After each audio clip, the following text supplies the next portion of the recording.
Labrīt visiem. Tad labrīt vēlreiz. Sāksim mūsu 3. semināru no 3 semināru cikla BIM kā ilgtspējīgas būvniecības sastāvdaļa. Tad šis ir 3. VNI rīkotais seminārs, kas tiek organizēts ar Ekonomikas ministrijas BIM ceļkartes ietveros un sadarbībā arī ar Latvijas valsts standartu. VNI šādus seminārus rīko jau no 2020. gada, kas sākās ar semināriem klātienē. Un tad jau pēc tam ar semināriem šādā versijā attālināti, un arī visu šo semināru ieraksti ir pieejami mūsu valsts nekustamo īpašumu YouTube kanālā, playlistā BIM, kur jau no 2021. gada ir temati par BIM iepirkumiem un BIM procesiem un tehnoloģijām, kas ir tieši VNI praktiskā pieredze, kā arī jau pagājušā gadā detalizētāk apskatītās šīs BIM prasības, BIM iepirkums, un BIM projekta pasūtītājs, kur ir tieši BIM pieeja projekta mērķu sasniegšanai, BIM ieviešana VNI, pasūtītāju loma un ieguvumi, un arī prasības BIM konsultantiem. Tad, kā jau minēju, šodien mums ir 3. seminārs no mūsu semināru cikla. Iepriekšējās 2 nedēļas bija 1. un 2. seminārs, kurš arī būs pieejams kuru ieraksti būs pieejami YouTube kanālā. Ja nesanāc pieslēgties, tad 1. nedēļā runājām par to, kā sākt pielietot BIM, BIM ieguvumi, BIM prasību saturs un kā uzsākt BIM projektu. Un 2. seminārs jau bija par tieši BIM izmantošanas praktiskajiem aspektiem. Tātad BIM visā projekta dzīves ciklā par BIM plānošanu, projektēšanu, būvdarbu un eksploatāciju. Apskatījām mūsu jauno versiju paraugu modeļu prasībām, kā tagad ir arī mūsu mājaslapā pieejama jaunā versija ar papildinātām prasībām, tad ierakstā arī iespējams vēlreiz paskatīties, kas prasībās ir izmainīts un kas ar katru sadaļu tieši tiek prasīts, tāpat arī prasības BIM īstenošanas plānam un mūsu prasības vizuālās uzskates materiāliem. Tad šodien 3. seminārs BIM kā ilgtspējīgas būvniecības sastāvdaļa, kur pirmajā semināra pusē paskatīsimies ilgtspējīgas pieejas nozīmi būvniecības projektos, un tad jau konkrētāk tieši par VNI izstrādāto dokumentu ilgtspējas prasības nekustamo īpašumu attīstības projektu īstenošanai, tātad no kā dokuments sastāv, kas viņā sastopams un kā viņu pielietot, un par BIM pielietošanu un vispārīgo ietekmi uz ilgtspēju, BIM pielietošanu simulāciju izstrādē un BIM pielietošanu arī ēkas dzīves cikla aprēķinu izstrādē. Tā mērķa auditorija, kas varbūt ir tēmēta par šiem semināriem, ir būvniecības nozars un būvniecības pasūtītāju pārstāvi, tajā skaitā arī publiskās personas, tiešās pārvaldes un varbūt pastiprinātās pārvaldes iestādes, un arī pakalpojumu sniedzēji, kas ir projektētāji, būvdarbu veicēji, ekspertīzes veicēji, uzraugi un tā tālāk. Un semināru organizēšanas mērķi, kāpēc mēs organizējam un dalāmies ar to savu pieredzi, tas ir rādīt šo praktisko piemēru, dalīties ar šo savu labo pieredzi, paaugstināt būvprojektu kvalitāti, paskaidrot tieši šīs mūsu prasības varbūt un mūsu izstrādāto dokumentāciju un padarīt tādā veidā varbūt saprotamākas visām šīm iesaistītajām pusēm. Informēt arī publiskos pasūtītājus par šiem finansiālajiem un arī kvalitātes ieguvumiem no BIM izmantošanas, veicināt konkurenci publiskajos iepirkumos, veicināt jauno BIM projektu īstenošanu publiskajā sektorā un arī cerams veicināt uzņēmumu tādu investēšanu savā attīstībā un digitalizācijā. Par organizatorisko pusi tad semināru plānojam šodien līdz 2 stundām. Pa vidu noteikti arī paņemsim mazu pauzīti. Un semināra beigās atbildēsim uz jūsu jautājumiem. Par jautājumiem droši varat semināra laikā jau rakstīt jautājumus čatā, un atkal, ja ir vēlēšanās, tad, kad noslēgsies prezentācija, varat droši slēgt iekšā mikrofonu un uzdot jautājumus arī uzreiz tiešsaistē. Tas no manas puses viss. Tad, ja iepazīstināsimies, tad esmu Katerīna Nudiena, valsts nekustamo īpašumu BIM projektu vadītāja, un tad tālāk es dodu vārdu savam kolēģim.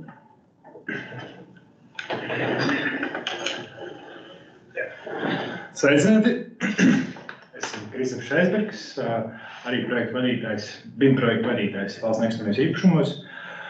Un prezentācijas turpmākajā daļā pastāstīšu par ilgtspējas nozīmi vai pieejas nozīmi būvniecības projektos.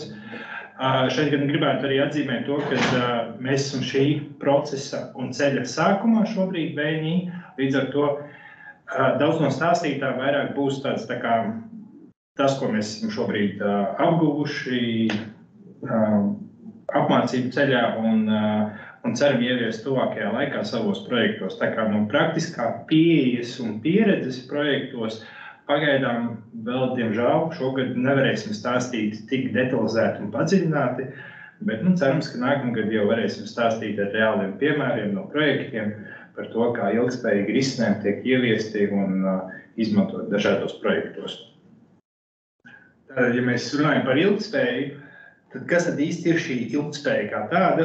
Tad, ja mēs skatāmies pēc definīcijas, tad tas ir principā sasniegt šī brīža vajadzības, neapdraudot nākamo pauģu iespēju sasniegt viņu vajadzības, jeb spēju uzturēt, ilgtspēju nodrošināt procesus, pastāvēt.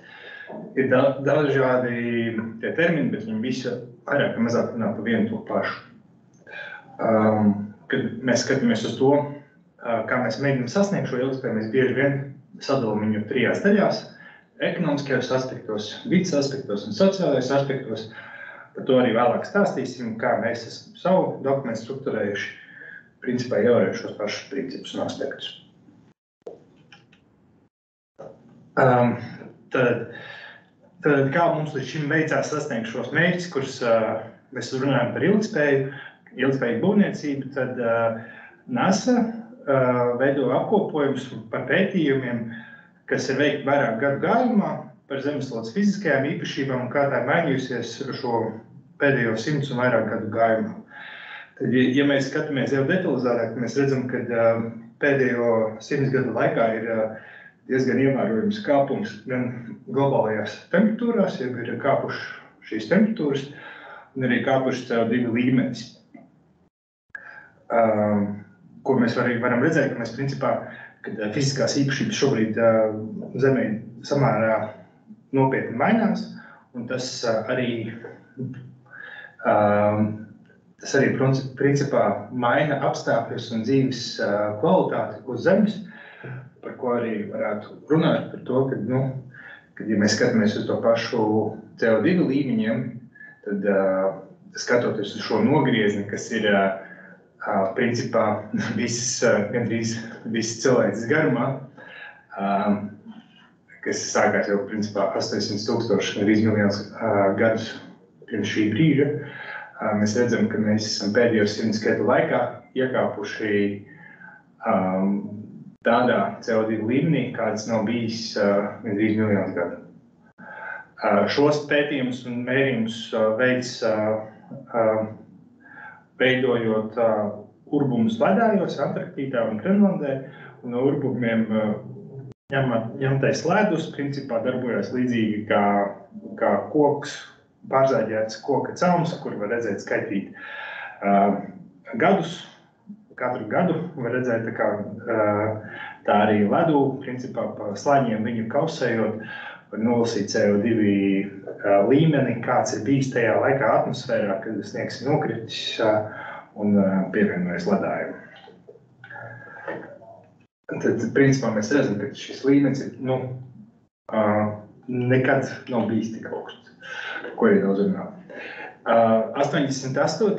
gadā United Nations Environmental Program, jeb Savienoto valstu vides programma un Pasaules meteoroloģiskā organizācija izveidoja IPCC, tādu klimatu pārmaiņu starpvalstu padomi, kas, principā, galvenais uzdevums viņiem bija veidot šos ziņojumus par klimatu pārmaiņām un kā tās ir saistīts ar cilvēku darbību un uz ko mēs varam raudzīties nākotnē.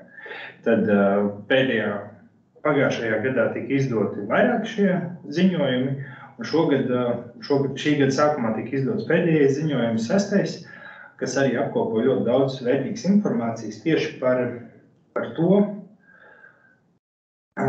gan ko mēs varam sagaidīt, gan arī to, kā mēs varam palīdzēt novērst negatīvās sekas vai arī mazināt viņu ietekmi. No tāda viedokļa labprāt aicināt jebkuru apskatīt pašiem mājaslapā un iziet lēnām cauri dokumentam, viņš nav tik garš, un satver ļoti daudz vērtīgas informācijas.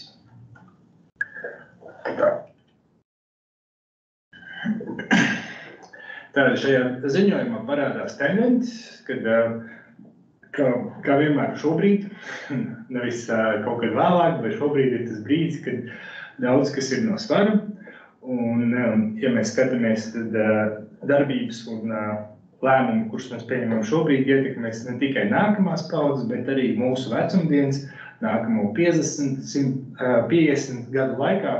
Visnotaļ klimatisko pārmaiņu sekas būs ļoti strauji novērojamas un redzamas.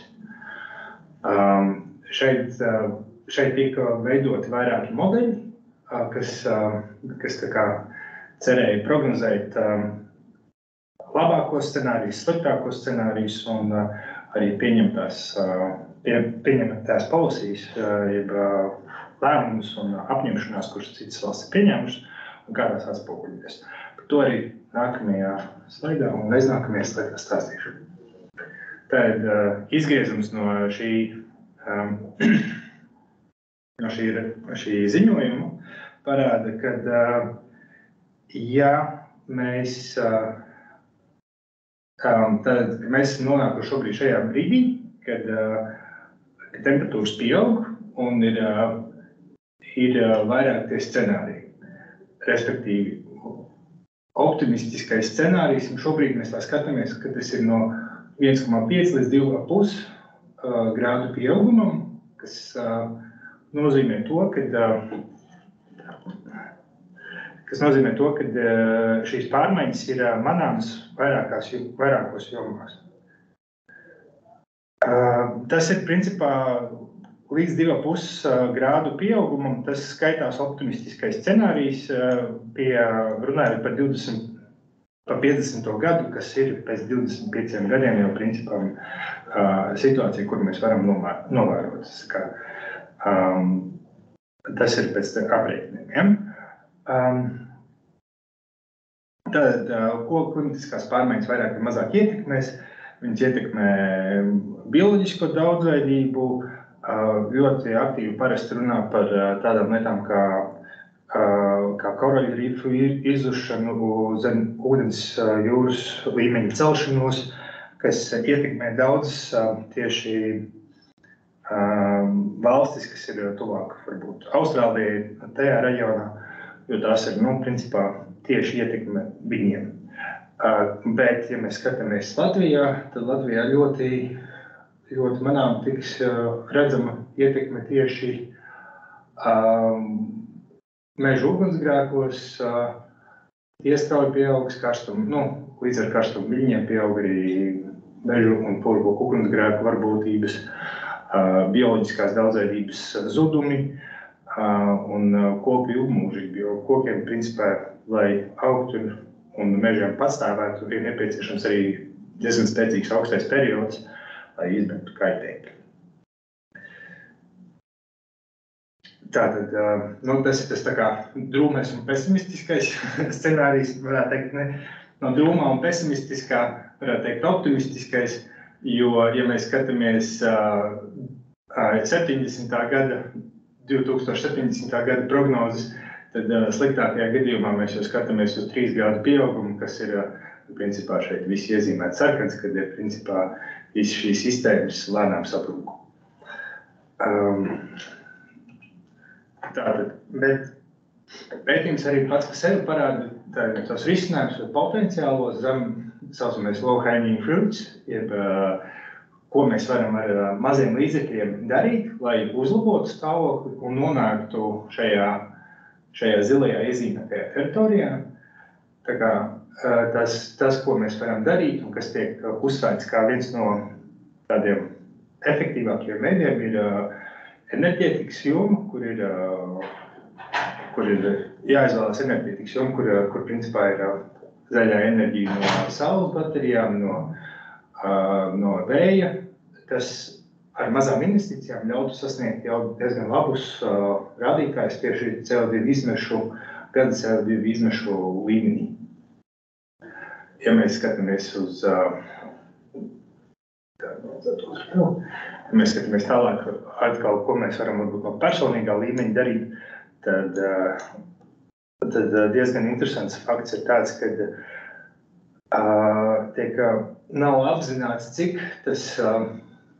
cik lēti vai dārgi tas būtu, bet principā ļoti lielu ietekmi rada tieši saucamā ilgtspējīgā diēta, jeb izvēloties produktus, kuri nav transportēti lielus attālumus, kuri varbūt nav enerģijas intensīvi, ja, kur saražošanai nav nepieciešama ļoti liela enerģija, vai arī kur nenodara lielus bojājumus zemē.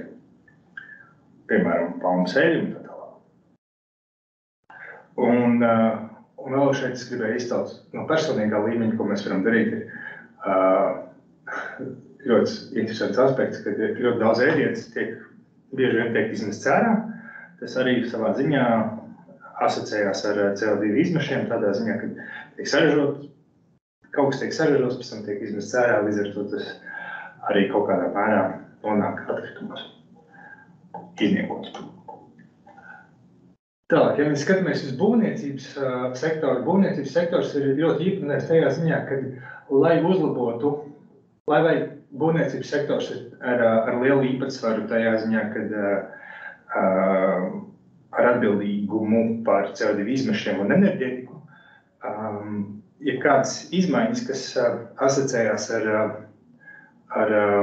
CO2 līmeņu samazināšanu, vienmēr ir diezgan sadārdzināts, jo būvniecība kā tāda ir dārgs process, respektīvi, ja mēs gribam veidot energoefektīvas ēkas, kā šeit norādīts, tad mums jārēķinās ar lielām investīcijām, kuras pret kaut vai saules un vēja enerģiju izmantošanas enerģijas ieguvē ir samērā lielas investīcijas ar mazu ieguvumu. Bet ja mēs skatāmies uz, piemēram, energoefektīvu apgaismojumu, tad energoefektīvs apgaismojums ir viens no tiem faktoriem, kas var uzlabot un samērā lēti ļaut uzlabot tieši būvniecības industrijā šo aspektu. Tad, ja mēs runājam par visu apbūvēto teritoriju kā tādu, tad jāpiemina to, ka transports kā tāds arī ir lielā mērā no svara.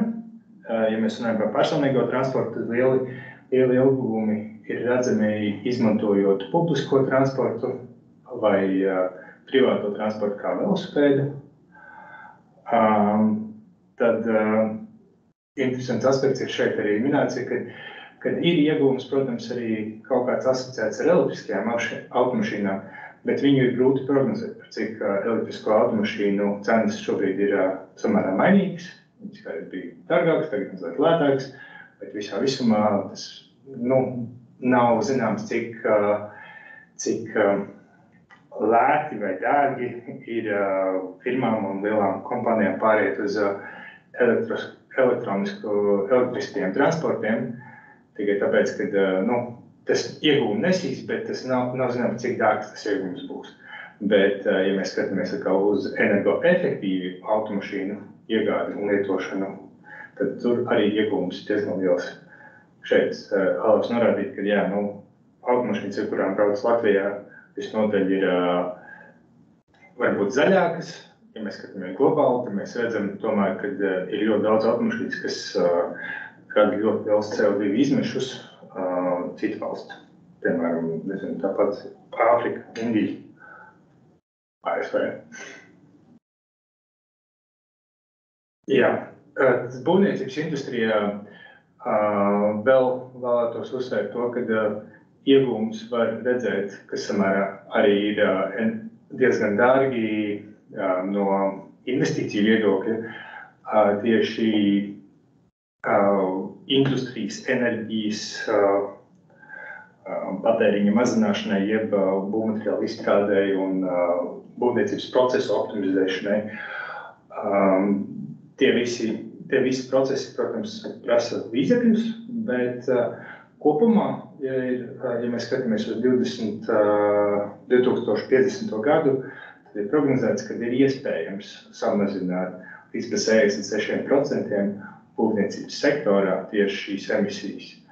Ja mēs skatāmies uz pārējo sektoru emisijām, kas ir, piemēram, ēdināšanas industrijā, tad arī 44% iespēju samazinājumus, tāpat arī elektroenerģijas, enerģētikas jautājumu jomā. Un industrija principā ir arī savā ziņā saistīta ar būvniecību. Līdz ar to šeit mēs redzam trendu, kad ir iespēja, ka mums ir iespēja samazināt, bet būvniecības industrija visnotaļ nebūs tā, kura būs vislētākais risinājums tieši panākt CO2 neutralitāti vai tieši samazināt CO2 emisijas. Tas, ja skatās uz šo grafiku, tad principā šeit būtu jārunā vairāk par katram pašam par sevi, kā var uzlabot savus dienas ieradumus, lai tieši veicinātu klimata neutralitāti. Tātad, protams, viens ir tas, kad šīs prognozes parāda konkrētas tendences, un arī visas valstis apņemās tieši izstrādāt gan no savas puses likuma projektus un apņemās principā sasniegt kaut kādus noteiktus mērķus. Tā arī ir izskanējušas vairākas valstis, kuras ir teikušas, ka būs 50. gadā klimata neitrāls, kad galvenais mērķis vienmēr ir bijis tā kā nepārkāpt 2 grādu slieksni pāri sasilšanas slieksnim no industriālā gadu 1910. gada līmeņa. Respektīvi, šobrīd ir tas aspekts, kad visi saka, ka mēs gribam sasniegt to, ka mēs negribam pārkāpt 2 grādiem. Bet visi pieņemtie likuma projekti un tas, kas tiek darīts, šobrīd vairāk parāda to, ka mēs tuvojamies drīzāk 2,2 līdz 3,5 grādu robežai. Līdz ar to no vienas puses mēs sakam, mēs to panāksim 50. gadā, bet tas, ko mēs šobrīd darām, parāda to, ka mēs visticamākais to nekad nesasniegsim. Tā ir varbūt tā bēdīgā tendence un kaut kādā mērā arī kāpēc ir svarīgi tieši katram pievērst lielāku uzmanību tam, ko viņš var darīt un kā šo var principā pilnveidot. To arī, protams, arī globālo CO2 emisijām un citām emisijām. Tad, ja mēs atgriežamies pie būvniecības, tad būvniecības sektors savā ziņā ir atbildīgs par 35 pēc 20. gada aplēsēm, kas nāk no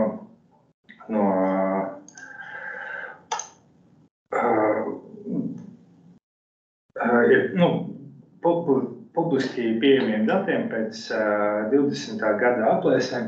Sanāk, ka enerģija tiek 35% no visas pasaules enerģijas tiek izmantot tieši būvniecībā, un 38% emisijas tieši nāk no būvniecības vai būvniecības saistītiem procesiem. Līdz ar to mēs varam redzēt, ka šeit ir liels īpatsvars un liels arī potenciāls arī uzlabojumiem un risinājumiem. Tad, ja mēs skatāmies, kādas stratēģijas un risinājumus mēs varam pieņemt un veidot, lai uzlabotu šo enerģijas patēriņu un samazinātu kā enerģijas patēriņu, tā arī emisijas, tad, protams, mēs varam skatīties uz aktīvajām sistēmām, kas ir ventilācijas sistēmas, apkurses sistēmas, efektivitātes, bet arī ir svarīgi vērsties pie pasīvajām sistēmām, kā ēkas orientēšana, kaut arī tās pašas žalūzijas, ārējā žalūzijas, kas nodrošina telpu nepārkaršanu vasaras sezonā, un citi risinājumi, kas ļauj mums principā samazināt ēkas enerģijas patēriņu un vajadzības kā vasarā, tā ziemā. Varam teikt no savas pieredzes, tad arī valsts nekustamo īpašumu un biroja telpas, kas atrodas Tālējas ielā 1. Šīm biroja telpām ir uzstādīts šāda tipa žalūzijas, ārējā žalūzijas, kas ļauj saglabāt tieši ļauj telpām nepārkarst vasaras laikā. Protams, ir jāņem vērā arī resursu optimizācija, jāsaprot tieši latviski sauktais apritīgums, jeb cirkulārā ekonomika, kad jāsaprot, cik daudz no būvmateriāliem nonāk tieši atkritumos, vai mēs viņus varam atkārtot izmantot, vai viņus var pārstrādāt, vai samontētos būvkomponentus var atkārtot izmantot pēc kāda laika. Un arī, protams, ir jāvērtē arī vides ietekme būvniecības procesa laikā, jo būvniecības process pats par sevi vienmēr kaut kādā mērā ietekmē apkārtējo vidi un ekoloģiju, ekosistēmas. Līdz ar to mēs varam, veidojot savus būvus, mēs varam arī paredzēt un ieplānot risinājumus, kas nevis mūs atdala tālāk no dabas, bet tieši otrādāk atbalsta un uztur vietējās ekosistēmas. Ekonomikas ieguvumi arī šeit ir vērts atzīmēt to, kad viens ir visi rīki un procesi, kas tiek implementēti valstiskā un Eiropas līmenī atbalstam tieši zaļajai būvniecībai. Tas ir viens aspekts. Bet otrs aspekts, kas ir ļoti plaši pētīts un runāts par to, ka ilgtspējīgas ēkas, kuras ir paredzētas arī, piemēram, ēkas, kas ir paredzētas atkārtotai izmantošanai pēc 50 gadiem, sniedz kalpo kā principā materiālu bankas, kuras pēc 50 gadiem ēkas īpašnieks var izjaukt, atkārtot izmantot šos materiālus. Līdz ar to viņš dabū nevis 50 gadu griezumā tieši izdevumus apsaimniekot ēku, bet drīzāk kā iekrājumus. Tas ir arī tāda pieeja, kas principā mums ir ļoti svarīga un interesējoša, jo tomēr mēs runājam, mēs neesam gluži privātā sektora cilvēks, kuram ir ļoti limitēti resursi un finanses, un kura galvenais mērķis ir dzīvesvieta tuvāko 5-10 gadu laikā. Mēs skatāmies uz mūsu aktīviem un ēkām, kā uz vēsturiskiem mantojumiem, kas jāsaglabā gadsimtus. Un sociālai ieguvumi, protams, ka sociālai ieguvumi arī ir. Viens ir kaut kāds, principā visi būvniecība kā tāda savā ziņā tiek veidota dēļ tā, lai cilvēku labbūtības un labklājības. Līdz ar to tas ir, varētu teikt, galvenais vadmotīvs un stimuls, kāpēc vispār būvniecības process tiek aktivizēts. Ja mēs skatāmies uz dažādām certificēšanas sistēmām, kas ir būvniecības industrijā zināmas, tad diezgan bieži var teikt, ka viņas ir daudzas, viņas ir kā runā par vienu to pašu, bet, ja sāk skatīties tuvāk, tad var redzēt, kad dažādas sistēmas lielāku akcentu liek uz citiem no šiem aspektiem. Ja mēs skatāmies, piemēram, DGNB certificēšanas sistēmu, tad viņi diezgan līdzīgi liek visus aspektus līdzīgās kategorijās. 30% viņiem ir attiecinām uz ekonomiskiem aspektiem, 30% uz sociāliem un 30% uz ekoloģiskiem aspektiem. Ja mēs skatāmies kādas citas sistēmas, tad šie ekonomiskie aspekti tur ir mazāk svarīgi. Principā, mazāk uzmanība tiek pievērsta tam, cik izmaksā ēku uzbūvēt, lielāka uzmanība tiek pievērsta tam, vai tiek izpildīti sociālās prasības un ekoloģiskās prasības. Ja mēs skatāmies to pašu vēl certifikātu, tad principā tur 97% ir attiecinām uz sociālajiem aspektiem, kas ir labbūtību tieši sociālajiem aspektiem iekštelpās un tā.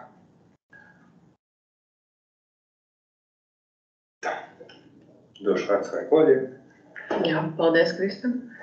Tad tālāk paskatīsimies tieši šo dokumentu, kas ir VNI izstrādātās ilgtspējas prasības nekustamo īpašumu attīstības projektu īstenošanai. Tad šis ir jauns dokuments, kas ir izdots mums šogad. Viņš ir jau publiski pieejams mūsu mājaslapā ar visiem pielikumiem un pieejamām veidnēm. Tā kā varat arī, ja ir interese arī šobrīd, viņu atvērt fonā vaļā un paskatīties kopā, jau varbūt uzdot kādu jautājumu, ja ir tāda interese. Bet šis ceļš uz šī dokumenta izstrādi ir sācies jau senāk nekā tikai šogad, kad šis ir jau mērķtiecīgs gājiens uz dokumenta izveidi.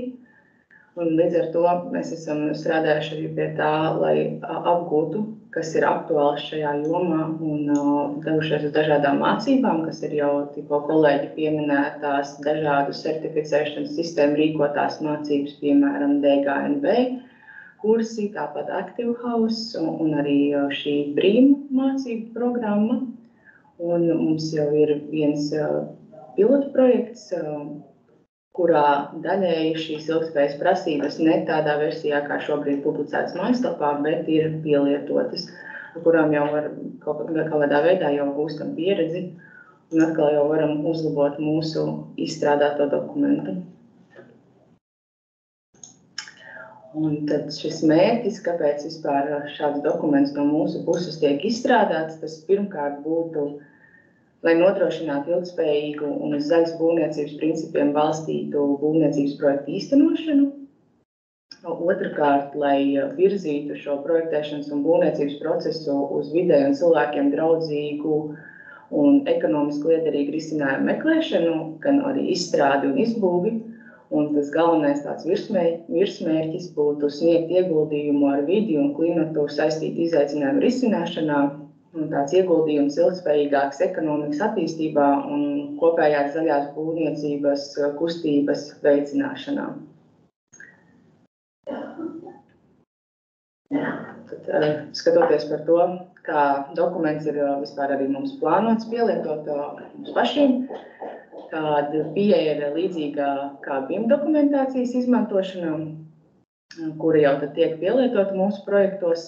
To mēs apskatījām jau arī iepriekšējos 2 semināros, bet atšķirībā no BIM prasībām šis dokuments nav kā aprakstošas tādas vadlīnijas, bet kā darba uzdevums, kas tad attiecīgi definē sasniedzamos rezultātus būvniecības procesa ietvaros, kurus ir jānodrošina izstrādājot būvprojekta tehniskos risinājumus.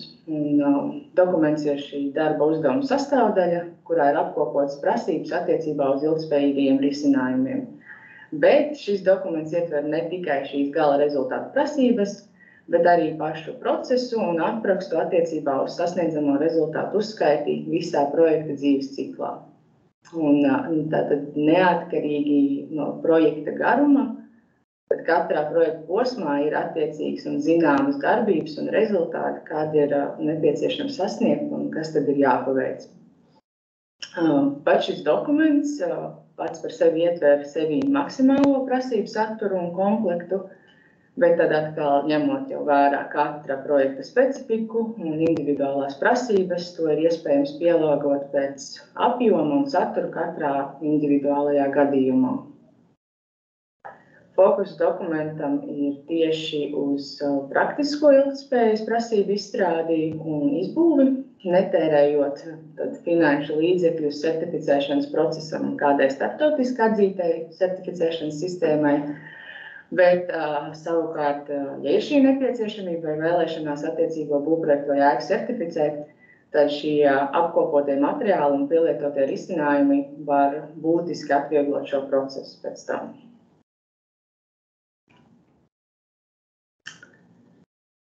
Tad vēlreiz arī atgriežoties pie šīm starptautiskajām dažādām sistēmām, izstrādājot šo dokumentu, arī mēs, protams, iepazināmies ar visām, es neteikšu visām, bet ar lielu daļu šīm sistēmām, veicām salīdzinājumus un analīzes, izpētot šajās sistēmās izvirzītos kritērijus. Un tad mūsu dokumentā veicām tādu kā apkopojumu ar no mūsu puses izvēlētajām svarīgajām šīm prasībām. Ko tad mēs vēlamies redzēt dokumentā, kas ir aktuāli tieši mūsu specifiskajiem varbūt projektiem, mūsu arī klimata apstākļiem un būvniecības sektoram. Tāpat ievērtējot arī jau mūsu biroja iekšējās dažādās izstrādātās vadlīnijas. Tā, tad, ja apskatītu dokumentu pašu mazliet padziļinātāk, tad dokuments izskatās šādi. Tas ir dokuments, kas sastāv no šī pamatdokumenta un 4 pielikumiem. Un viss šis prasību sadalījums mums arī ir sadalīts 4 grupās, kas ir vides, resursu un sociālie aspekti, un tāda 4. lielā grupa arī procesi. Šeit varam redzēt, tad ir šie 4 lielās grupas, un aptuveni tas īsais saturs, kādas prasības, tad kurā sadaļā tiek izvirzītas. Un paskatieties katru to sadaļu. Pirmā lielā sadaļa ir sociālie aspekti, kur ir apkopots prasības principā par cilvēka labsajūtu un komfortu, uzturoties attiecīgajās telpās. Tas tāpat ir termiskais klimats, klimata kontrole, gaisa kvalitāte, akustika, arī par attiecīgi izvēlēto materiālu izvēli, ekonomiku, tāpat aktuāls temats transporta pieejamību un arī apkārtējās vides ietekmi. Otrā lielā sadaļa vides aspekti, tas ir prasības par negatīvās ietekmes samazināšanu uz vidi.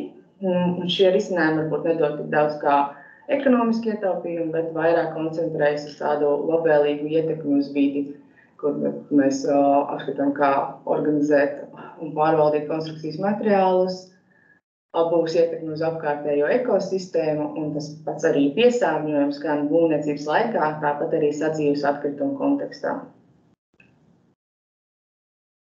Resursu aspekti, kas ir aprakstīts, kā samazināt resursu patēriņu, tā skaitā energoefektivitāte, ūdens ietaupījums un ūdens patēriņa samazināšana, kā arī materiālu otrreizējā izmantošana un pārstrāde, enerģijas ieguve no atjaunojumiem resursiem un ēkas uzturēšana un tīrīšana. Un tad tā lielā 4. grupa, kas ir procesi, kas nav vizuāli redzami vai taustām tādi rezultāti, bet procesi, kas palīdz sasniegt maksimāli labāko gala rezultātu šiem izvirzītajiem mērķiem. Piemēram, LCC, kas ir ēkas dzīves cikla izmaksu aprēķins, kur varam salīdzināt alternatīvos risinājumus un izvēlēties tad attiecīgi ekonomiski liederīgāko, vai LCA, kas ir ēkas dzīves cikla aprēķins ietekmē uz vidi, kas atkal parāda, piemēram, materiālu ražošanas, transportēšanas vai būvniecības atstāto ietekmi uz vidi. Un tādā veidā varam izvēlēties vidē draudzīgāko risinājumu.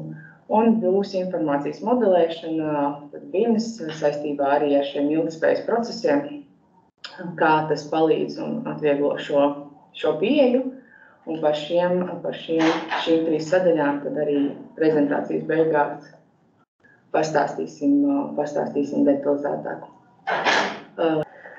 Palikām pie tā, ka turpinām apskatu ar šo ilgtspējas prasību dokumenta apskatu. Un tad tas, ko var redzēt šeit,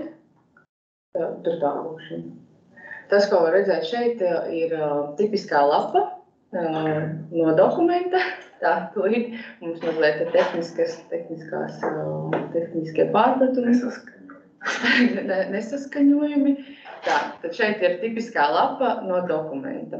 Un tātad, kā dokuments sastāv un kā šīs prasības sastāv, tas ir struktūra ir identiska katrai prasībai. Un tādā veidā mēs varam ērti pārskatīt šo dokumentu un ar viņu strādāt. Un tātad šīs struktūras sastāv no 4 daļām. Pirmais augšējais ir apraksts, kas ir tāds īsts informatīvs apraksts par prasību un tās nozīmi un tieši mērķiem. Otrā sadaļa sasniedzamie rezultāti, Tātad tie ir konkrēti sasniedzami tehniskie rādītāji, projektējot un būvējot šo ēku. Un sasniedzamie rezultāti ir sadalīti līmeņos, un šis katrs no šiem līmeņiem var tikt izvirzīts neatkarīgi viens no otra. Tātad, teiksim, var būt situācija, kad ir izvirzīts gan 1., 2., 3. līmenis, varbūt arī tikai 1. un 3. līmenis. Tātad viņi ir tā kā neatkarīgi līmeņi. 3. sadaļa – iespējamie tehniskie risinājumi. Tas ir, šai sadaļai ir rekomendējošs raksturs, kurā ir uzskaitīti iespējamie risinājumi, kā sasniegt izvirzītās prasības. Tātad tam ir informatīvs raksturs, un par gala risinājumu izvēli tāpat ir atbildīgs projektētājs vai būvprojekta autors. Bet šī sadaļa jau sākotnēji var būt informatīvu pasūtītājam, tāpat varbūt arī izpildītājam, lai saprastu, kāds var būt sadārdzinājums projektā, kādas iekārtas un kādi risinājumi jāizmanto un kā katra līmeņa šī izvirzīšana var ietekmēt projekta gaitu, arī laika ziņā. Un pēdējā sadaļa uzskaitītas tātad darbības un materiāli, kas pierāda tātad prasību izpildi, kas ir dažādi aprēķini un simulācijas un tā tālāk. Tad paskatīsim tāpat šo lapu mazliet vienam, piemēram, iziesim tā detalizētāk cauri. Tātad šī ir, pieņemsim, prasība par elastīgumu. Aprakstā redzam, ka šī prasība ir paredzēt risinājumus potenciālajām izmaiņām ēkas eksploatācijas laikā, nodrošinot vienkāršu telpu pielāgošanu mainīgām lietotāju vajadzībām. Tātad tas, kas tiek tālāk izdarīts, ir šie sasniedzamie rezultāti, ir 3 līmeņi. Tātad attiecīgi no šiem 3 līmeņiem mēs izvēlamies, kas mums no šī ir svarīgs, un vai mēs gribam izvirzīt visu, vai tikai kādu no šiem. Tas ir jau, pieņemsim, izstrādāts telpu plānojums, kas ļauj pielāgot telpas dažādiem lietotājiem un funkcijām. Tātad dalot šo stāvu kaut kādās noteiktās kvadrātmetru zonās, nodrošināt pieeju liftam un sanitāriem mezglam, vai tāpat 3. līmenī ir paredzēts jau plānojumā tas, ka telpas var dažādi apvienot, daļai vai pilnībā demontējot starpsienas, un veicot šādus pārplānošanas darbus, tad nav nepieciešams, piemēram, mainīt apkursu, ventilācijas vai dzesēšanas vai dažādas šādas risinājumus. Tālāk tad jau no tālākajā sadaļā ir šī iespējamie tehniskie risinājumi, kur ir piedāvāts šīs iespējas, kā šo panākt, tātad izmantot varbūt modulāros izmērus, kas ir pieņemti valstiski, starptautiski, vai paredzēt šos dažādos scenārijus, kā šīs telpas varētu pārplānot un izmantot. Un tad jau konkrēti 4. sadaļa, kas ir darbības un materiāli, kur ir, piemēram, 1. līmenim jau konkrēti redzam pretī, ka ir prasība izstrādāt potenciālā stāvu dalīšanu skice, vai arī jau 3. līmenī darbības un materiāli, kas tiek prasīti no pasūtītāja puses, plāna skices ar konstrukcijām, kuras iespējams eksploatācijas laikā demontēt bez apjomīgiem būvdarbiem. Un tad paskatīsim varbūt arī vēl kādus piemērus no šī paša dokumenta, kas tad tur ir tā kā sastopums.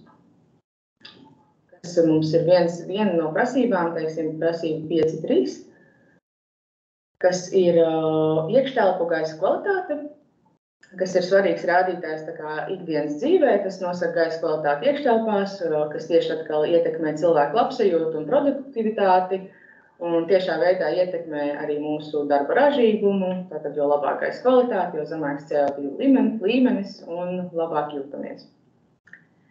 Ko ir vērts pieminēt, ka daudz no ilgtspējīgas pieejas viedokļa jau tiek reglamentēts arī ar spēkā esošajiem normatīvajiem aktiem. Piemēram, arī šai prasībai varam redzēt, ka 1. līmenis ir atsauce uz normatīvo aktu izpildi, un tad, principā, jau vairākas no dokumentā iekļautajām prasībām jau tiek īstenotas bez šo prasību izmantošanas, bet šī dokumenta tad viens no mērķiem ir sakārtot un arī strukturizēt pieeju, lai mums būtu apkopot informāciju un visi ilgspējīgie risinājumi konkrētā projekta ietveros. Un tad attiecīgi ar nākamajiem līmeņiem jau var paredzēt papildus risinājumus vai stingrākas prasības. Un tātad, lai pārliecinātos, ka tiešām tiek sasniegts izvirzītās prasības, tad mēs prasam projektētājiem iesniegt šos pierādījumus, jo ir prasības, kuras varam nolasīt viegli no rasējumiem, bet citos gadījumos atkal pastāv iespēja, ka vienkārši projekta dokumentācijā to nevarētu atrast.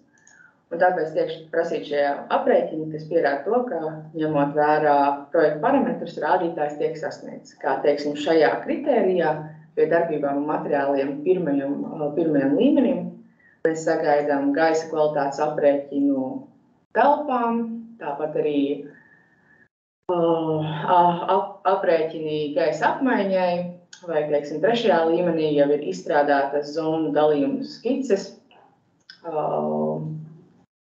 kuras tad ir iespējams neatkarīgi pielāgot, kurās ir iespējams neatkarīgi pielāgot gaisa apmaiņu. Tātad tie jau ir kaut kādas reālas darbības, kas ir jāveic, lai pierādītu šī kritērija izpildi. Otrais piemērs - transporta pieejamība. Transporta pieejamība, tas ir daļa no ilgspējīgas pieejas, kas nav sarežģīta prasība.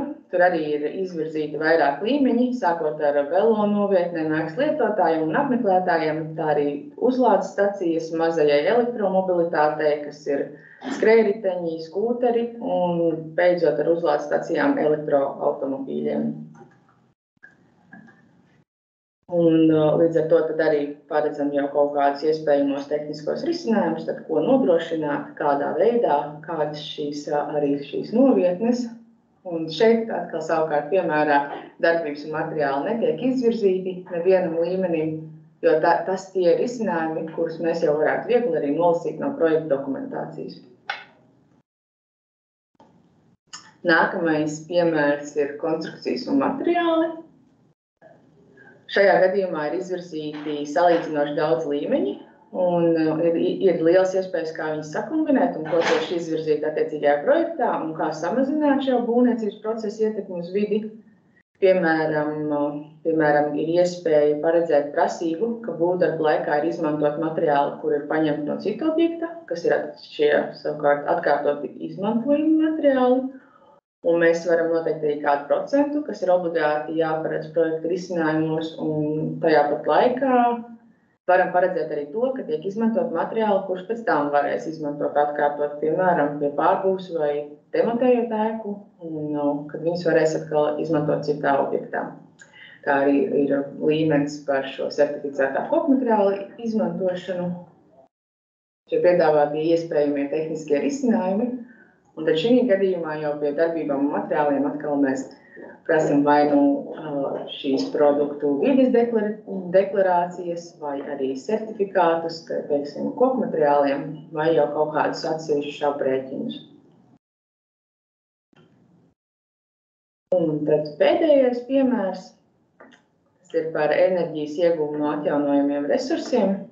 Un kas ir atjaunojamā enerģija, tas, protams, pastāv vairāki iespējamie tehniskie risinājumi un sistēmas, kas ir kā, piemēram, saules paneļi, bet šī gadījumā prasības mērķis nav noteikti kā konkrēta risinājumu, bet tieši prasību, ka kāds konkrēts procents no ēkā izmantojamās enerģijas nāk no šiem atjaunojamiem energoresursiem.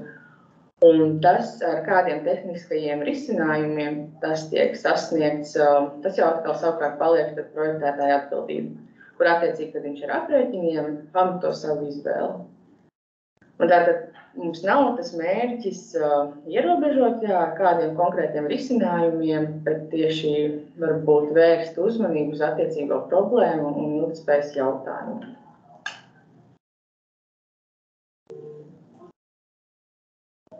Par to, kā praktiski dokuments paredzēts izmantot, tad ilgtspējas prasības tiek pievienotas tehniskai specifikācijai, un tad tiek attiecīgi pielāgots katra konkrētā projekta izvirzītajiem mērķiem un prasībām, aizpildot šo pirmo pielikumu, kas ir speciālo prasību veidi, ko redzēsim arī tur tālāk.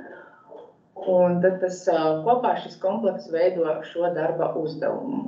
Un par darbu uzdevumu arī var vēlreiz pieminēt, ka iepriekšējās semināros arī apskatījām, kā veidot darbu uzdevumu tieši ar šīm BIM prasībām. Tātad līdz ar to varam salikt kopā šos seminārus un izveidot jau darbu uzdevumus, kur ir gan ilgspējas prasības, gan BIM prasības pievienotas. Tātad šajā slaidā redzam šo speciālo prasību veidni kreisajā pusē un LCC alternatīvo risinājumu veidni. Un attiecīgi speciālo prasību veidnē atbilstoši katriem šim izvirzītajam prasību līmenim pretī tiek atzīmēts ar punktiņš, kurus līmeņus mēs attiecīgajā projektā izvēlamies. Tātad var redzēt, tur ir 4 šīs lielās grupas, kuras ir prasībās aprakstītas, ir uzskaitīti visi līmeņi, un mēs attiecīgi veidnē saliekam punktiņus, ko mēs gribam izvirzīt šim projektam. Kas tad pēc tam ir saistošs dokuments izpildītājiem. Un katram punktiņam pretī ir krustiņš pie attiecīgā projekta posma. Projekta posmi ir saskaņoti gan kā parastajām projektam bez BIM pieejas, kā arī saskaņoti ar projektu posmiem, kas ir projektiem ar BIM pieeju, kur ir definēti tā kā no mūsu puses BIM prasībās. Tātad tas arī izpildītājiem palīdz orientēties un arī pasūtītājiem, kurā tad no projekta posmiem, kas tiek sagaidīts, un tad mēs redzam, kādas darbības un kas ir jāveic katrā šajā projekta posmā. Tā. Par šiem procesiem un visām simulācijām un aprēķiniem, kas atkal tad savukārt tiek prasīti no izpildītāja, mēs arī esam sagatavojuši veidnes, kas arī ir viens no pielikumiem, arī atrodams mūsu mājaslapā, rediģējumā veidā. Jo var būt tādas situācijas, kad simulāciju veikšanai tiek izmantotas tādas programmas, kuras varbūt tad pasūtītājiem pēc tam nav pieejamas. Tāpēc ir izstrādātā katra atskaite ar savu veidni, kuru nodot pasūtītājiem, un tad attiecīgi ir iespējams pierādīt attiecīgās prasības izpildi. Protams, pievienot klāt arī attiecīgos aprēķinus un nepieciešamo dokumentāciju. Un rezultātu uzskaita un kontrole viens no pielikumiem. Tātad šis dokuments ir tāds kā galvenais apkopojums, kurš tiek aktualizēts arī visas projekta realizācijas gaitā. Šeit arī ir redzams šo prasību sadalījums, līmeņi, kuri ir izvirzīti un prasībā izvirzītie sasniedzamie rezultāti. Un pēdējās savukārt 4 ailītes tad tiek aizpildītas no izpildītāja puses. Tas tiek aktualizēts, tā kā jau teicu, visu projektu laikā pie katriem nodalumiem, bet tā kā visi šie kriteriji nav jāpild vienlaicīgi, tad mums jau ir ailīte, kur mēs nosakām ar jā vai nē, vai tiks prasība izpildīta un kāds ir rezultāts status, provizorisks vai aprēķināts. Tātad tas jau parāda, cik tālu mēs esam tikuši, un ja rezultāts ir aprēķināts, tad jau parādās faktiskie rezultāti, kur mēs redzam, vai tie sakrīt ar mūsu izvirzītajiem rezultātiem un vērtībām, un tad projektētāja izpildītāja plānotie tehniskie risinājumi, vai tad tie tā savukārt sakrīt jau ar piedāvātajiem, vai tie ir paši izvēlēti, tad jau tā ir tālāk izpildītāja izvēle un atbildība. Un šis process, kā ilgspējas prasību īstenošana notiek tieši projekta laikā, tad tas ir tāds paralēls darbs ar projektēšanu un izmantojot šīs veidnes un rezultātu apkopojumu, viss tiek iesniegts pasūtītājiem, kas tad savukārt kontrolē šo procesu.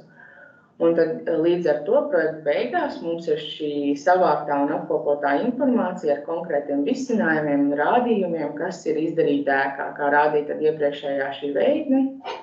Beigās, perfektā gadījumā, mums visi ir zaļi lodziņi ar aprēķinātiem rezultātiem, ar faktiskajiem rezultātiem, pielietotiem tehniskajiem risinājumiem, un mums vienā dokumentā ir apkopots visa šī ilgspējīgā pieeja mūsu projektam.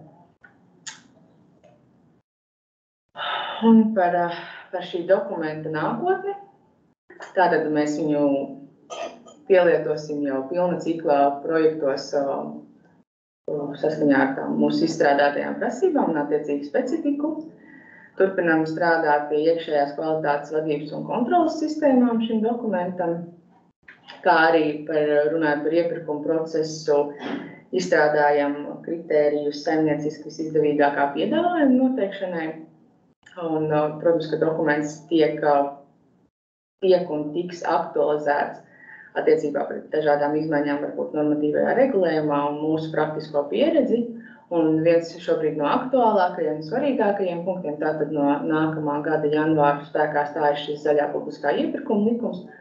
Līdz ar to arī mēs savu dokumentu aktualizējam atbilstoši šim dokumentam, pirmkārt, lai tajā nebūtu pretrunas, lai arī mūsu dokuments viegli un pārskatām iekļauj šīs prasības.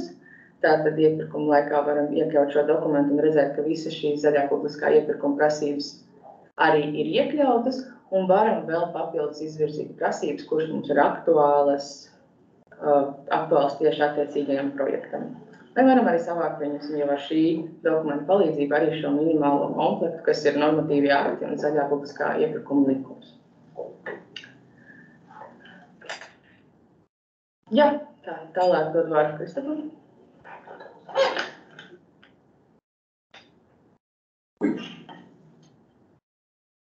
Visu prezentāciju apskatīt.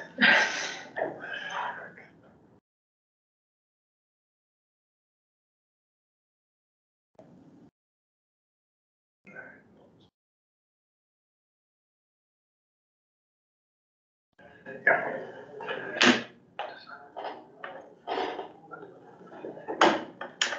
Tā, mazas tehniskās lietiņas un tūlīt turpinām.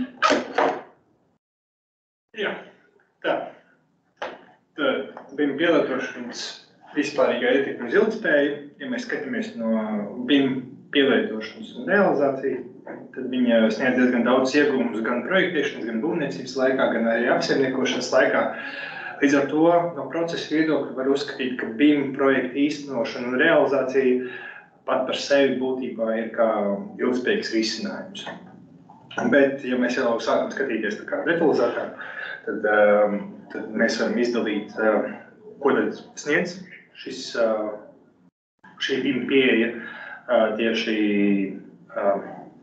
no ilgspējības viedokļa, kā mēs to saprotam. Tad BIM process, ka viņš ir caurspīdīgs, kad tiek iesaistīts potenciālais tālplietotājs, pasūtītājs lēmumu pieņemšanā, ka tas process ir daudz caurspīdīgāks, ka laicīgi tiek risināts problēmas, kas veido gan laika, gan kvalitātes nodrošinājumu un ietaupījumu. Un gala rezultātā ir kvalitatīvāki dati, kas aiziet kā uz būvniecību, tā arī uz ēkas apsaimniekošanu, veidojās digitālais dīns. Un tā kā tas viss digitālais process pats par sevi mūsdienās nozīmē to, ka mēs ne tikai varam pātrināt projektēšanas un būvniecības procesu, bet arī nodrošināt šo kvalitāti un pēc izbūvēto risinājumu, pēc izbūves, pārliecību par to, ka digitālais dokumentācija atbilst tam, kas ir izbūvēta. Tad, ja mēs skatāmies tieši, ko mēs esam iekļāvuši un aprakstījuši par BIM šajā ilgspējas dokumentā, tad pamatdokumentā ir apraksts, kas apraksta īso, teiksim tā, iegūmus no BIM projekta realizācijas. Un tiek izdalīti divi līmeņi, risinājums un viens un otrais. Pirmais ir principā BIM projekta izstrāde 3D, kur sastāv no vairāku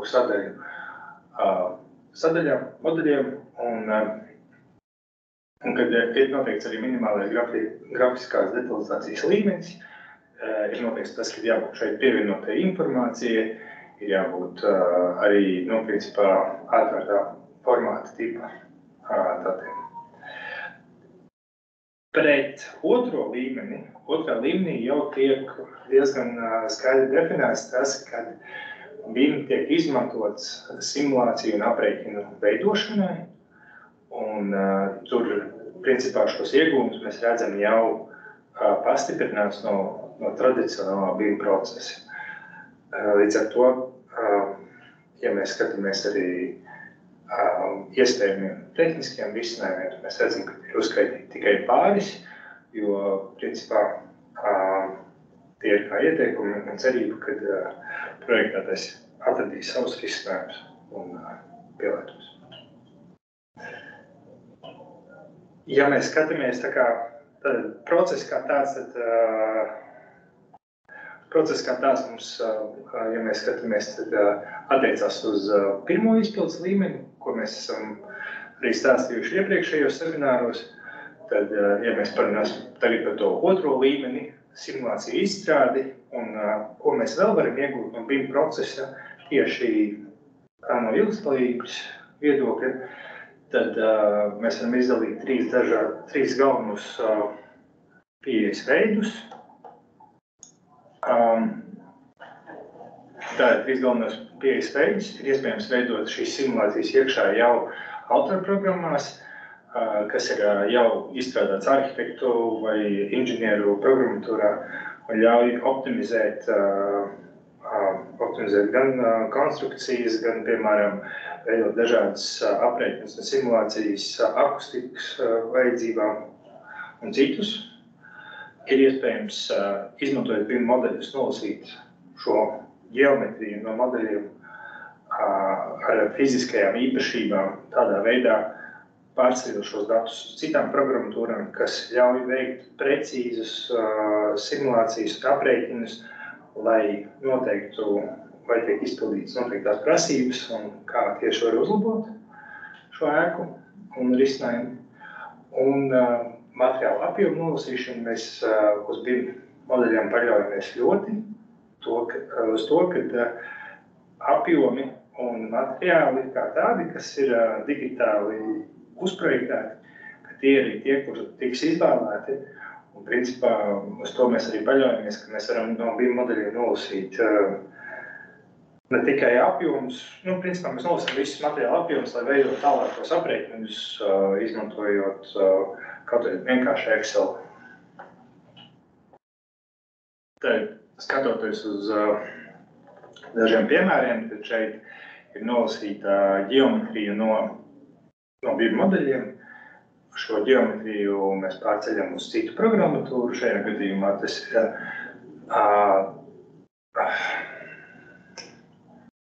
Velux Daylight Simulation, otrā pakāpe viņam ir. Un viņš principā izmantojot šo vienkāršo programmu rīku, ir iespējams ielikt uzmodulēto ģeometriju, piesaistīt šai ģeometrijai pareizos materiālus, ja viņi nav aizgājuši kopā ar ģeometriju, un veikt vienkārši aprēķinus saucamo Daylight Factor, kas ir ļoti savā ziņā primitīvs un robusts veids, kā aprēķināt dienas gaismu, bet pat cik viņš ir diezgan vienkāršs veids, kā aprēķināt, ļoti daudzas valstis, kā piemēram Anglija, prasa to jau pie projekta dokumentācijas, ka ir jānodrošina telpās dienas gaismas faktors, man liekas, 1,5%, lai nodrošinātu tieši to pietiekamu dienas gaismu biroja telpās. Līdz ar to tas nav nekas jauns.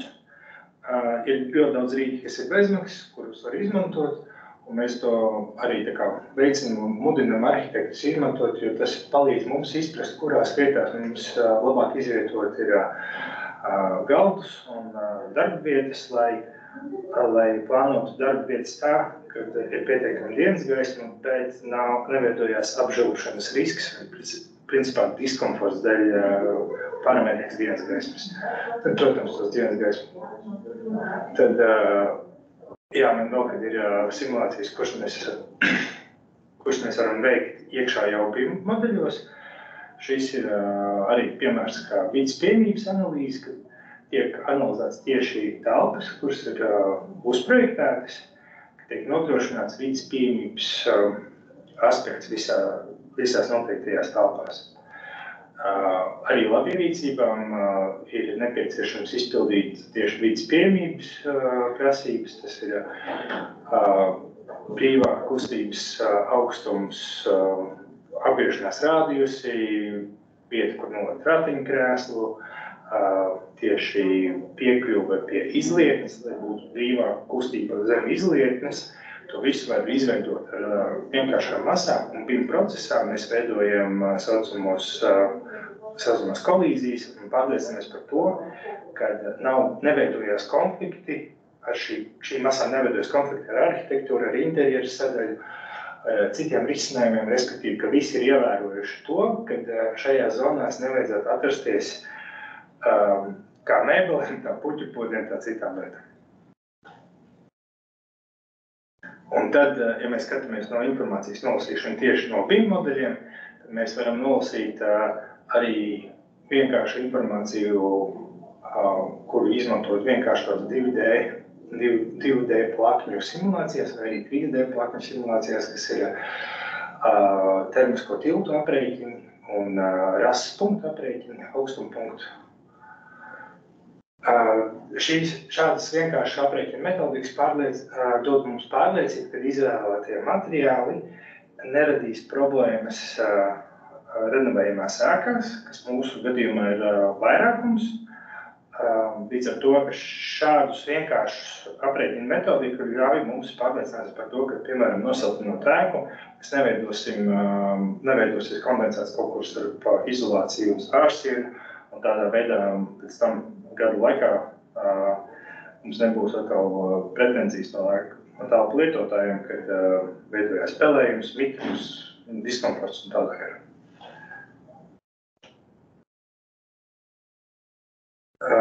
Protams, arī šeit ir viens piemērs, kad ļoti arhaisks veids, kā pārliecināties par pietiekamu dienas gaismu iekšpagalmā, izmantojot BIM modeli, tieši tiek veidotas savas trajektorijas simulācijas. Tagad mēs vairāk šo izskatām arī izmantojot saucamās virtuālās realitātes programmatūras, kuras ļauj arī ienest apjomus no apkārtējās vides, līdz ar to šādas simulācijas ir daudz precīzākas. Tad, ja mēs pārējām uz tām ēkas dzīves cikla aprēķinu, tad mēs runājam šeit jau par informācijas nolasīšanu un izmantošanu tieši, kā mēs esam dokumentā aprakstījuši, mēs vēlamies, lai šie aprēķini tiek iesniegti arī Excel formātā, lai mēs varam izsekot datu plūsmai. Un tad šis ir tas gadījums, kad no BIM modeļiem tiek nolasīta informācija, kas tiek papildināta ar informāciju, kas ir jāmeklē jau projekta vadītājiem, izstrādātājiem. Tad, kas tiek nolasīts no BIM modeļiem? No BIM modeļiem tiek nolasīts precīzs materiāla apjoms. Tad, vadoties pēc funkcijām un lokācijām, ir projektētājiem jāmēģina ierakstīt iekšā konstrukcija kalpošanas laiks, jeb kad ir plānots nomainīt konkrēto materiālu, ja mēs zinām, piemēram, ozolkoku grīdi kalpot 50-60 gadus, bet paklājs kalpos 20 gadus.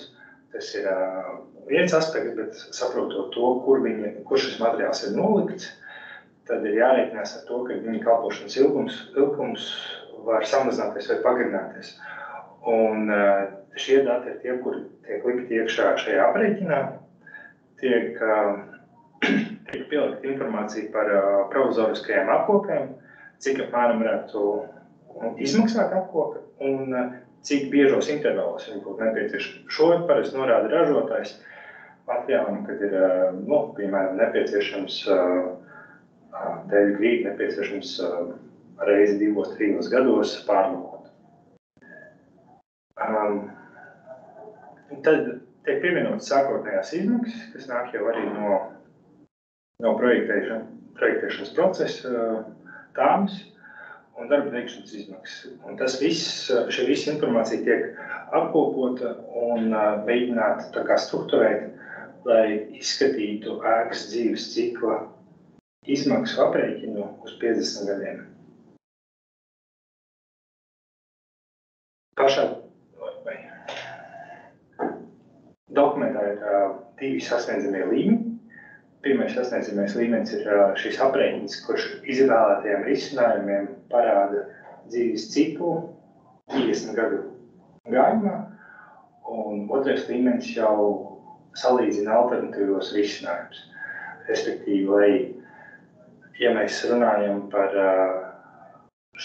šo redakciju dokumentam, tad pirmajā līmenī pilnīgi pietiek izvēlētajiem risinājumiem veikt šo aprēķinu un nav jāsalīdzina dažādi varianti. Ja ir plānots ielikt vienu grīdas segumu, tad to grīdas segumu arī uzrāda.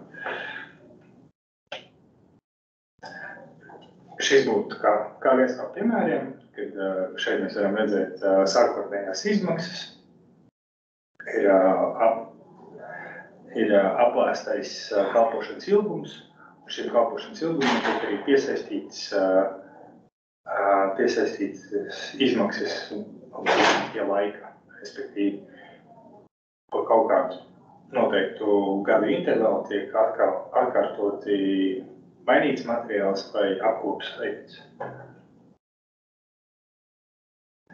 Tātad, kad mēs runājam par ēkas dzīves cikla aprēķinu, mēs runājam tikai par LCC aprēķinu. Ja mēs skatāmies no ISO standarta 156.86.5, tad tiek apzināts arī pilnais dzīves cikls, pilnās dzīves cikla izmaksas, kas sevī ietver uz būvniecību, piemēram, neattiecināmās izmaksas, kas būtu zemes iegāde, ieņēmumi, kas attiecināmi ir, piemēram, ir uz īri, uz telpu īri un uz ieņēmumiem, kas veidojās no īpašuma eksistēšanas, un ārējā ietekme, kas būtu vandālisms, piemēram, kaut kāds nezināmie aspekti, kas varētu arī ietekmēt. Šobrīd mēs, principā, koncentrējamies uz ēkas dzīves ciklu, un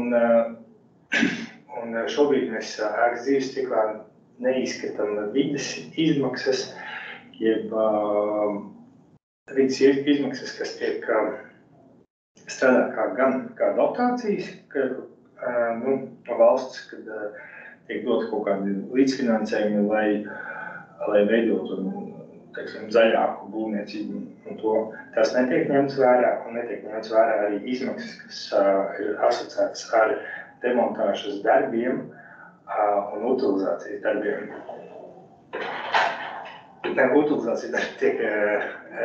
Utilizācijas un demontāžas darbi tiek ņemt vērā, nav ņemts vērā, piemēram, utilizācijas darbi, kas ir attiecinām uz nodokļiem, piesārņojumu nodokļiem tādā veidā. Jā, tad šeit jūs redzat, kas tiek iekļauts un kas jāiekļauj ēkas dzīves cikla izmaksās. Un, ja mēs skatāmies LCA aprēķinu, tad LCA aprēķins principā darbojas uz ļoti līdzīgu principu. No BIM modeļiem tiek nolasīta informācija, kas ir apjomi, arī jāsaprot, kas tās ir par konstrukcijām, un jāsaprot konstrukciju dzīves ilgums. Tagad ir zināms konstrukciju dzīves ilgums, to apjomi, tad principā tas viss var iet ļoti vienkāršā Excelī iekšā, kur tiek norādītas konstrukcijas sastāvs. Respektīvi, ja mēs runājam par sienu, tad mēs sakam ārējā, no kā visi siena tiek uzbūvēta, apdara iekšējā, apdara ārējā, kāds ir siltinājums, kāda ir konstrukcija, kā kāda, vai tas ir koka karkas, vai tas ir mūris, vai bloki, vai kaut kas cits. To mēs visu rakstam iekšā, un no datu bazēm vai no saucējumiem vides deklarācijām, EPD, mēs savācam informāciju par to, kādu iespaidu atstāja konkrētais materiāls uz vidi. Ideālā gadījumā mēs izmantojam EPD, saucamās Environmental Product Declaration, vides deklarācijas, bet, ja viņas nav pieejamas, tad mēs mēģinām piemeklēt ļoti līdzīgus materiālus no publiskajām datubāzēm. Savā dokumentā esam izteikuši kā piemēru Octobal, Vācijas datubāzi, kur mums ir arī, kur ir publiski pieejami, kur arī principā tos datus Excel formātā mēs arī nodot. Savācot visu šos datus Excel formātā, tad mēs redzam to kopējo bildi par ēku. Mēs redzam gan sadalību pa konstrukcijām, cik lielu piesārņojumu un ietekmi tieši rada katra no konstrukcijām, un mēs redzam arī kādus tieši aspektos vai kurā posmā šis piesārņojums veidojās. Ēkas dzīves cikla ietekme uz vidi tiek veidota arī 50 gadu griezumā, līdz ar to ir materiāli un apgares, kuras ir jāmaina, kuras visnotaļ mainīs 50 gadu griezumā, kā piemēram segumi visi, citreiz ir kaut kāds visas iekārtas un tā tālāk. Principā var noteikt diezgan daudz, tieši saprotot dzīves ilgumu konstrukcijām, var arī saprast arī viņu ietekmi. Tad, ja mēs izlūkām šo aprēķinu latviski un jau redzam, tad mēs varam sadalīt un saprast, kuras ir konstrukcijas vai kategorijas, kas dod lielāko ietekmi uz vidi. Un tieši pēc tam jau mēs varam izsakot, kurš materiāls ir tas, kurš ir ietekmēs visvairāk vidi. Tā arī mēs varam vērtēt izvēlētos materiālus un salīdzināt viņus tieši eksploatācijā. Ja mēs zinām, ka viens materiāls kalpos mums vismaz 50 gadus, tad otrs materiāls, kas varētu būt vidēji draudzīgāks, bet kalpos tikai 15 gadus, šo 50 gadu laika periodā viņa nomaiņa ir nepieciešama vismaz 2 reizes, ne pat 3. Un līdz ar to var gadīties, ka tas materiāls, kas liekas sākotnēji zaļāks, 50 gadu griezumā nemaz tik zaļš vairs nav.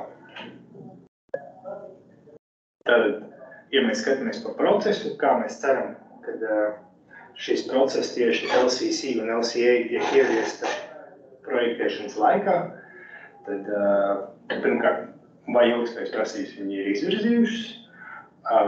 Ja jā, tad projektēšanas darbos tiek veikts viss darbības un vākti iesniedzamie materiāli, kā piemēram šī vidas deklarācijas, tiek veikta aprēķini un notiek projektēšanas darbs. Kā rezultātā tiek analizēts vai tiek sasniegts izvirzītā prasība. Šeit aizmirst pieminēt pie dzīves cikla aprēķina ietekmē uz vidi. Mums ir noteikti arī 2 kritēriji. Pirmais kritērijs ir veikt šo aprēķinu, otrais kritērijs jau ir veikt aprēķinu, sasniedzot nesliktākus rādītājus, kā aprakstīts dokumentā tieši uzskaitītie punkti.